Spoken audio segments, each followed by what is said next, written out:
As we know, we're taking a look at the asbestos crisis from many angles.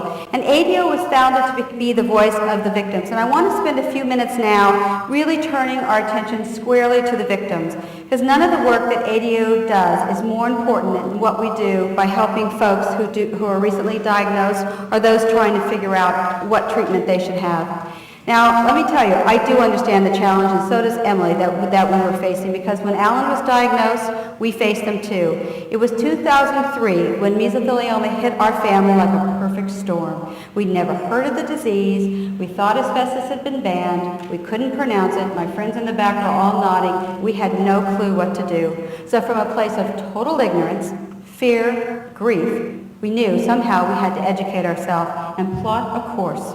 So I'd like to share a little bit about our experience, and just as a disclaimer, I am not a doctor, nor would I ever intend to be, so I am sharing what I've learned the hard way. None of this is medical information to be used as a referral or any of that stuff. So I want to be square with this, and I want to talk about the journey in hopes that some of the points today may illuminate yours.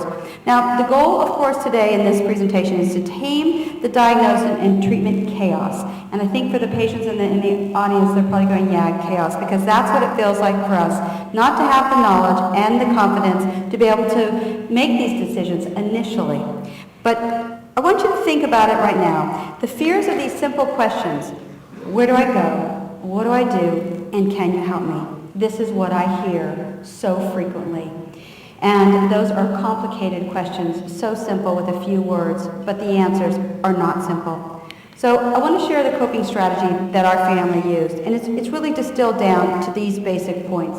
Knowledge is power. Get and remain organized. Learn to expect and accept the unexpected, and reach out for support and assistance.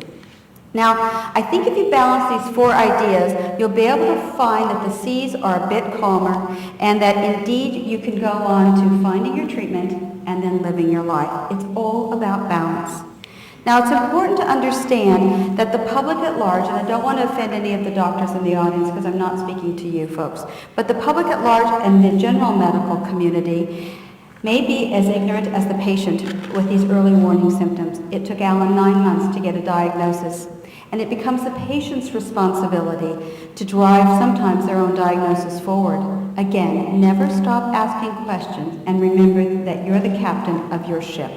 And sometimes just getting a diagnosis is a battle unto itself. A victim's first appointment is usually with a general practitioner who's likely to be ignorant, as I just said. Alan's case, he had a pleural effusion. He had a liter of fluid, and the doctors had no clue what had caused that. When asked, were you ever exposed to asbestos, his answer was no. Alan was a business person and wore a suit and tie for 25 years, but he did work in the New York shipyard designing nuclear submarines. Had the question, but he asked differently, were you ever exposed to asbestos? Did you work in a shipyard? Did you use home repairs?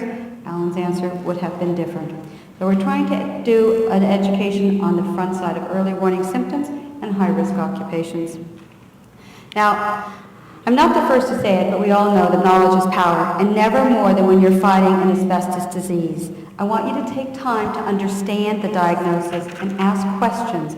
Inquire about your treatment options. Talk to your surgery team. Ask about the side effects and the recovery time.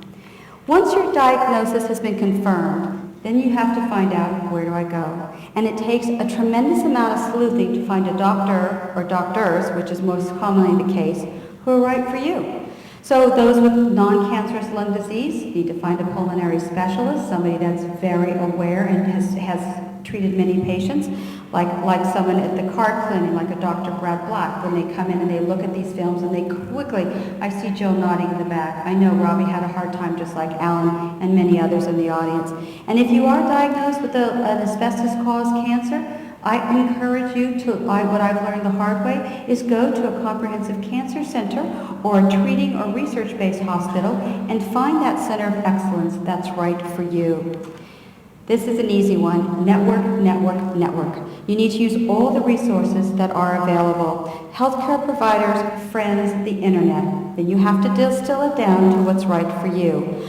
I want you to think about the top one that we have on the slide. It's the Karmanos Institute. And although I do not make referrals, I would guide you to centers where I think their care and their platform of team approach is far superior than others. So I want you to think about Barbara Ann Karmanos Vermiculite Center, International Mesothelioma Interest Group. There's actually a national, we have a letter going around, the National Center for Asbestos-Related Diseases in Australia is a virtual organization. And of course there's MARF. I want you to remember that the law firms here today oftentimes have excellent medical resources. So it's your job to do your own due diligence and come back and make a decision that's right for you. And don't forget, you can even ask some of your fellow conference attendees right now, during a break, what they found to be promising and hopeful.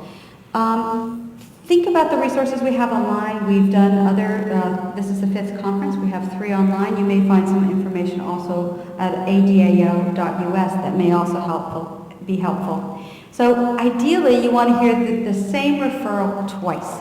You want a confluence of information. And after you've met with that doctor, you can really seek a second opinion, and maybe a third, and maybe a fourth. If you're like the Reinstein family, we had 7.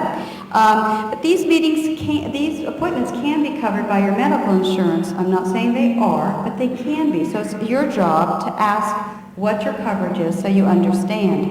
And I would encourage a second opinion, always. Don't assume that your health care won't pay for it. So as you know, Alan and I were questing for information when Alan was first diagnosed and given, and I typed it in the internet, like the patients in the audience. I was dumbfounded when I put Emily age 10 to bed to read that Alan had 6 to 12 months to live. And I felt that we lived in a big city, and I had gone to college, and we were well cared for, and what a surprise I had in store for me when I read the treatment options in such disbelief. But we put together this sort of, like a rating system, because we did have 7 different doctors that we met with to figure out what's the right treatment, right for our family. And we actually rated them, and then we were able to reevaluate the centers of excellence that we thought were strongest for our family. Now, getting organized is huge. It's the antidote for losing control that we often feel. And a few other suggestions might help, especially if you live alone. Consider keeping a symptom journal, because it's really impossible to remember the changes every day, every week. And actually, our nurses and doctors truly appreciated this journal and the cumulative list of reports and the prescriptions that we would also bring in with us. It allowed us to maximize the time with our medical team when we came in organized. When you have this portfolio of documents together, it's important also that you probably share that with one other person in your home, because it really takes more than one person, the patient and the spouse, managing this. It also takes an expert team. Look at that, 9 folks on this slide, and you may have more, or you may have 1. Get in the habit of keeping everybody informed. Encourage collaboration and crosstalk. After every appointment, I would ask, may I have a copy of that report, please? And they'd say yes, maybe reluctantly. I would fax it to all of Alan's doctors. I let them all know exactly what's going on. It doesn't mean that doctors don't want to do this. It just means that they may see 8 patients in an hour, and although your husband is important to the doctor, it's really hard to manage all these documents. It also minimizes on the duplication of tests at the expense, and then also at the physical expense of tests. Now, I don't want anybody to shriek at this one, because how many of you in the audience have a life plan in place? Any heads nodding yes? Well, every one of us should. It doesn't matter if you're facing a serious illness or not, but you should get this house in order, and then you should go back to living. The things that we found most in need of review were our legal and financial documents, your beneficiaries, but most importantly, advance directives and power of attorneys. If you, for the family that you love very most, spend a little bit of time, do your review, and then place all of those completed documents back on your shelf and go on living. Now, Alan's worst medical crisis always seemed to happen, yes, on a Friday afternoon. So get in the habit of reviewing your condition, your prescriptions, every Thursday. And then you can call your doctor before they're away on a 3-day weekend sailing in the Bahamas.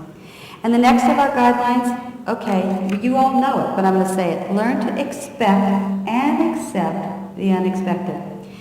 It's a sobering set string of words, but it is also sobering to know that that is the reality. The only thing that we know is true is the predictability is the only predictable thing is the unpredictability of our diseases.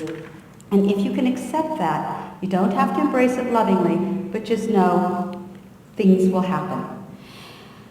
The other reality is that you're not alone. But no matter how you try to go with the flow, patients and caregivers are going to feel overwhelmed and overtaxed. It's just the nature of battling these diseases.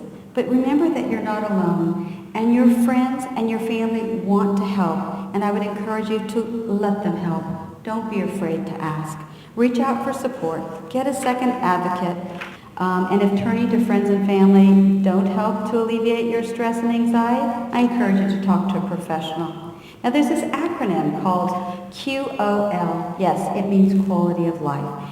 And when Alan was sick, my biggest goal was Alan's quality of life and trying to find the balance for Alan and our family. Now it was easy to get caught up in those endless doctor's appointments and procedures and tests.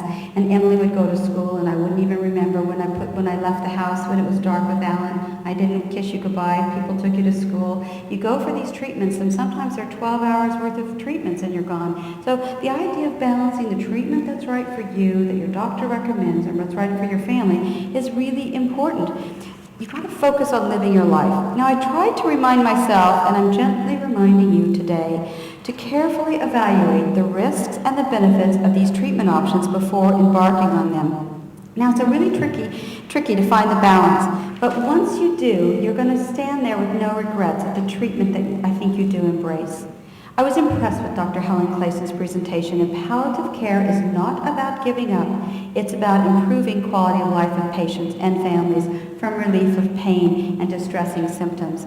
Talk to your team. You don't have to endure discomfort. Did it make you laugh? You're not crazy? Well, when you're battling a difficult disease, there's many times that the fear and anxiety overruns your body. And I think it's really important that when you reach that wall of running a marathon and you feel desperate and alone, that you contact your team, because there's so much that can be done medically. There's no need to be this warrior about the psychosocial and psychological issues that could be handled with possibly medication. Now, after a lot of resistance, Alan joined a support group at our wellness center. And gradually the connections he made helped him to build his own new wonderful community that understood. Now the group was a safe place for Alan to talk about his feelings, but ACOR is another one, and Jill is going to be talking about that. And I urge you to check it out. Try to manage your vital connections with your loved ones and stay socially connected. Use your calendar, make plans, take a trip, buy travel insurance. So for Alan, it was all about acceptance and adaptation. Even if it meant using a walker, which then became a wheelchair, Alan was able to leave our home and enjoy his life with his family by modifying his situation. And the rewards in balancing this was huge. For Alan to know that he wasn't homebound was exceptionally important. I want to talk to the caregivers for a second. I want you to know that you shouldn't neglect yourself. Sounds like simple advice. I wasn't very good at that, and it can be daunting 24/7. So as an email that I received from Sheila in Israel put it perfectly, sometimes it feels like there's no night and there's no day. So do the simple things for yourself. Take time out, recharge your battery, just rest. And there's some tools that you can access, online communities to build communication networks, help you with scheduling carpools. My favorite is Caring Bridge. But I'd be happy to email any of these if you read them today and you find that they're a new resource. I'd be happy to share.